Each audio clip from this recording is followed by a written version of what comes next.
So I was born in Chennai, Okay. and since my father was in the army, I spent my childhood years throughout the country in different army cantonments.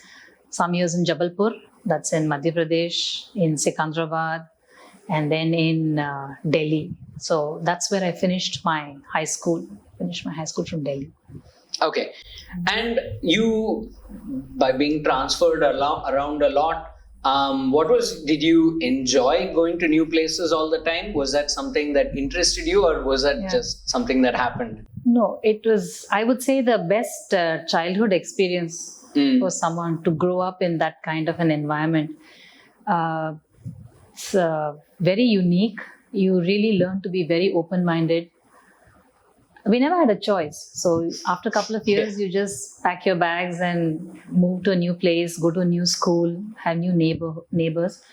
But there are some things that are very much in common, the army housing, the kind of cantonment areas where we lived, the type of relationships that we had with people around us. Those were the constants. And you learn to be very adaptable, very open to new experiences. So I think I absolutely loved it, and I wish everyone could have that kind of a childhood, which makes you so open-minded. Yeah, and I think as we'll be talking about, you moved around a lot for your work as well, or even studies over the years in different places, right?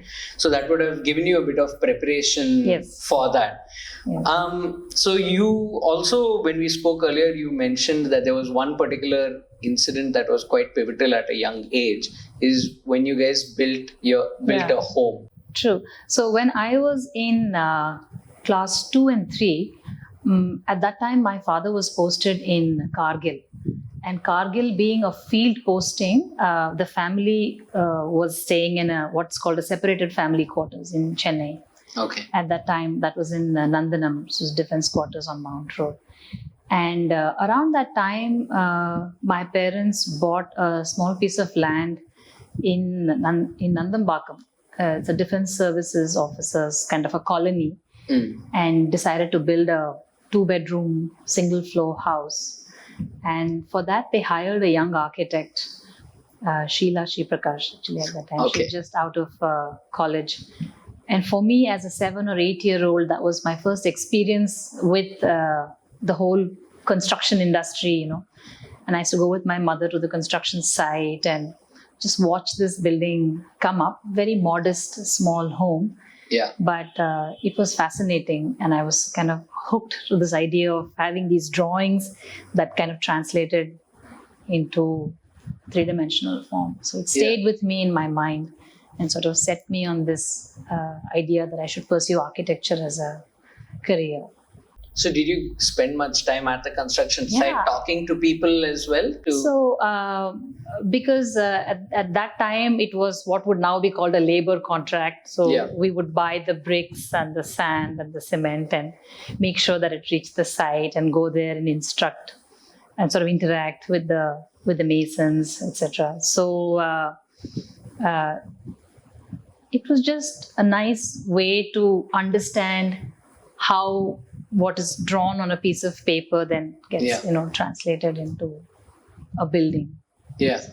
So and that sort of put you on the track. Yeah, absolutely. So from there, where did you go? You moved around some more after that, obviously. Yes. So that was when I was in class 2 and 3. So then after that, I spent my middle school years in Secunderabad, which is again a very nice place to grow up. And I had an uncle who told me that it's really important to be good at sketching if you want to pursue architecture as a career. And so I used to spend my time drawing and I was always inclined towards that. So I definitely internalized that information and spent a lot of my time doing drawings and artworks and other creative pursuits.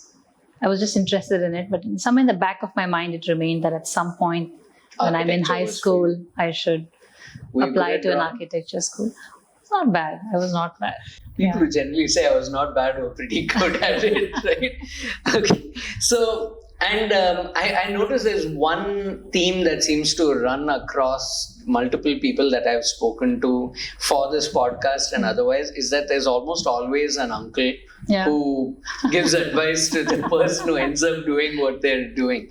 But anyway, okay. So then you said you went to Secunderabad and then to Delhi, and now you're probably coming up to the time to finish school, right? So was architecture the definite next step?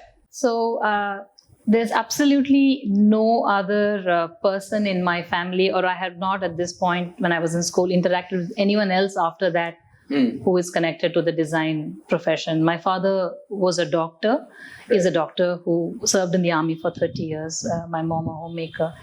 And the only things that were common at the time was, medicine or engineering. I was clear that I didn't want to do either of them. Yeah. And because at that time my parents were transferred from Delhi to Calcutta, they were very uncomfortable leaving me in Delhi. So there was a couple of schools of architecture I could have applied to in Delhi at that time, which I had found information about, talked to the school counselor, etc.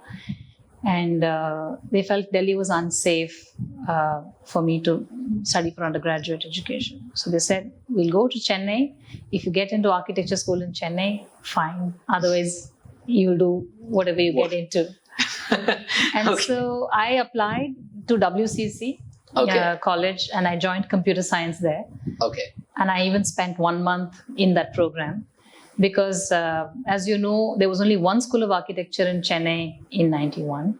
And there were just 2 seats for students who were not from Tamil Nadu at that time. So the other states' quota. And I applied through that quota and was fortunately one of the 2 who got into it.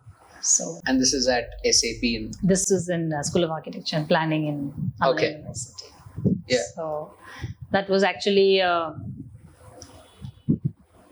now I look back, it seems like almost fluke that I got in. It must have made you feel good, right, to get absolutely. in there. Yeah. This was something I had wanted to do for a long time. And the chances were so slim because it was the only program I applied to. Yeah. And the fact that I got in, I was really thrilled.